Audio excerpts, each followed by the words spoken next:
बिस्मिल्लाहिर्रहमानिर्रहीम। अस्सलाम वालेकुम। कैसे हैं आप सब लोग? ठीक हैं। मैं सईद फ़खर बुखारी। आप लोग मेरा चैनल देख रहे हैं इंफॉर्मेटिव कंस्ट्रक्शन व्लॉग्स। पहले मैंने काफ़ी सारी वीडियोस बनाई हैं क्वांटिटीज़ के हवाले से, कैसे आप स्लैब के लिए स्टील कैलकुलेट कर सकते हैं या कैसे आप कॉलम्स के लिए स्टील कैलकुलेट कर सकते हैं। तो काफ़ी सारे मुझे कमेंट्स आए हैं लोगों के कि कंक्रीट के हवाले से भी हमें बताएं कि किस तरीके से हम उसकी कैलकुलेशन कर सकते हैं। कंक्रीट में सीमेंट, क्रश, सैंड वगैरह की कैसे हम कैलकुलेशन कर सकते हैं। तो ये अगर आप किसी भी प्रोजेक्ट पे काम कर रहे हैं, तो चाहे आप एज अ क्लाइंट हैं, एज अ कॉन्ट्रैक्टर हैं, एज अ इंजीनियर हैं, आपको BOQs क्वांटिटीज़ का पता होना बड़ा ज़रूरी है।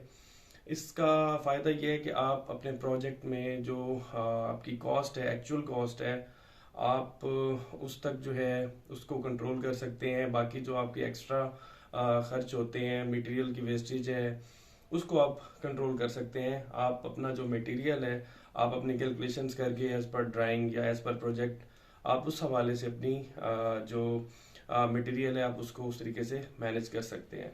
तो फर्स्ट ऑफ ऑल आपको अगर इन चीज़ों का पता होगा तो आप अपने प्रोजेक्ट को कॉस्ट को कंट्रोल कर सकते हैं।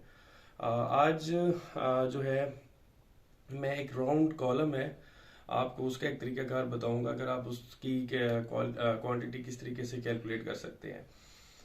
क्वांटिटीज़ तो सबसे पहले क्यूबिक फिट, आपको क्यूबिक फिट चाहिए मटेरियल निकालने के लिए। कोई भी आप मटेरियल कैलकुलेट करते हैं तो आपकी जो वैल्यू आपको चाहिए होती है वो आपको क्यूबिक फिट में चाहिए होती है, क्यूबिक फिट में या क्यूबिक मीटर में। तो मेरे पास जो राउंड कॉलम है, सबसे पहले कुछ लोगों को नहीं पता होता कि राउंड जो आपके पास कोई भी फिगर होता है उसका एरिया किस तरीके से कैलकुलेट किया जाता है। तो सबसे पहले तो मैं आपको राउंड कॉलम का बताऊंगा कि उसका एरिया आप कैसे कैलकुलेट करेंगे। उसके बाद जो है फिर उसकी मैं आपको उसकी जो क्वांटिटी या कंक्रीट उसमें इस्तेमाल होगी उसकी सारी डिटेल आपके साथ डिस्कस करूंगा। तो चलते हैं वीडियो के टॉपिक की तरफ। सबसे पहले मैं सपोज मेरे पास एक कॉलम है जिसका डाया है 2 फीट। तो इसको कंसीडर करते हैं हमारे पास एक कॉलम है। सबसे पहले हमारे पास ये डाया होगा, तो हम इसका एरिया किस तरीके से कैलकुलेट करेंगे। फर्स्ट ऑफ ऑल अगर हम इसका एरिया कैलकुलेट करना चाहें तो हमारे पास जो इसका फार्मूला होता है πd²/4। अब हमारे पास जो पाई की वैल्यू है वो आपको पता है 3.14 मल्टीप्लाइड बाई, इसका डाया 2 फीट है तो 2 मल्टीप्लाइड बाई 2, इसका स्क्वायर लेना है तो ये हमारे पास 4 हो जाएगा डिवाइडेड बाई 4। अब हमारे पास इसका जो 4 से कट हो जाएगा तो हमारे पास जो वैल्यू बचेगी 3.14।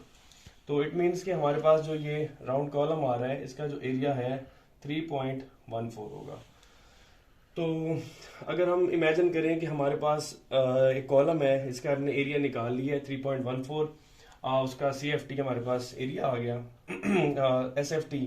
अब हम इसको एक और इसकी वैल्यू निकालेंगे, इसकी हाइट या लेंथ जो भी कह लें, उसके साथ हम इसको मल्टीप्लाई करेंगे तो हमारे पास इसका जो वैल्यू आएगी वो क्यूबिक फिट में आ जाएगी। अब मल्टीप्लाई हम कर लेते हैं। फॉर सपोज कॉलम है तो इसकी हमारे पास जो लेंथ है वो हम कंसीडर कर लेते हैं, हमारे पास है 50 फीट। अब मल्टीप्लाइड बाई हम इसको 50 करेंगे तो ये हमारे पास जो इसकी वैल्यू आएगी वो आएगी 157 CFT क्यूबिक फिट में आ जाएगा। अब हम इसकी कैलकुलेट करना चाहते हैं हमारे पास इसमें कितना कंक्रीट यूज़ होगा। तो अगर हमारे पास कंक्रीट अगर हम इसमें यूज़ कर रहे हैं 1 to 4, तो 1 to 4 को हम ऑलमोस्ट 2800 PSI कह सकते हैं। तो सबसे पहले अगर हम इसकी कैलकुलेट कंक्रीट करेंगे तो हमारे पास जो कंक्रीट यूज़ हो रही है वो 1 to 4 हो रही है। तो सबसे पहले जो हम इसमें कैलकुलेट करेंगे इसकी जो वेट क्वांटिटी है इज इक्वल टू हमारे पास जो आ गई 157 CFT। अब हमारे पास जो इसकी ड्राई क्वांटिटी है वो हमारे पास इसकी होती है ड्राई, जो इसकी डेंसिटी कह लें 1.54। इसकी भी डिटेल है, मैं आपको बताऊंगा, लेकिन ये फार्मूला हम अप्लाई करते हैं ड्राई वॉल्यूम निकालने के लिए। अभी हमारे पास 1.54 आ गया।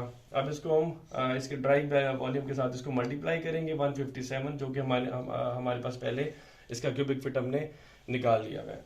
तो ये हमारे पास इसकी वैल्यू निकल आएगी 241.78।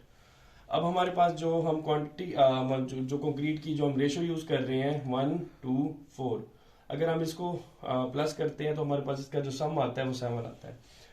अब हम इसको जब इसकी सबसे पहले first of all quantity of cement निकालेंगे इसका। तो हमारे पास सबसे पहले जो सीमेंट इसमें रेशो में यूज हो रहा है वो 1 है, और ये सम हो गया 7 मल्टीप्लाइड बाई 241.78। तो इसका जो हमारे पास आएगा इसको 34.54। अभी हमारे पास क्यूबिक फीट में सीमेंट आ गया। अब एक जो बैग का वॉल्यूम होता है 1.25 क्यूबिक फीट होता है, तो मल्टीप्लाइड बाई 1.25 इसको करेंगे तो हमारे पास जो इसकी वैल्यू आएगी ये 43.175 बैग्स हम इसे कहेंगे। ये बैग्स हमारे पास निकल आए जो इस पूरे कॉलम में हमारा कंक्रीट यूज हो रहा है 1:4 की वैल्यू रेशो से, उसमें हमारे 43 बैग्स यूज होंगे। अब हमने निकालना है कि हमारे पास इसमें सैंड कितना यूज हो रहा है। तो क्वांटिटी ऑफ सैंड, तो हमारे पास उसकी वैल्यू 2 है, 2/7 मल्टीप्लाइड बाई जो हमने टोटल क्यूबिक फीट हमारा निकाला हुआ है 241.78 इज इक्वल टू, ये हमारे पास इसके बाद जो हमारी थर्ड वैल्यू है वो क्रश है, तो उसकी हम निकाल लेते हैं क्वांटिटी ऑफ क्रश। तो ये हमारे पास इसकी जो इसमें रेशो यूज हो रही है वो 4 है, 4 डिवाइडेड बाई 7 मल्टीप्लाइड बाई 241.78।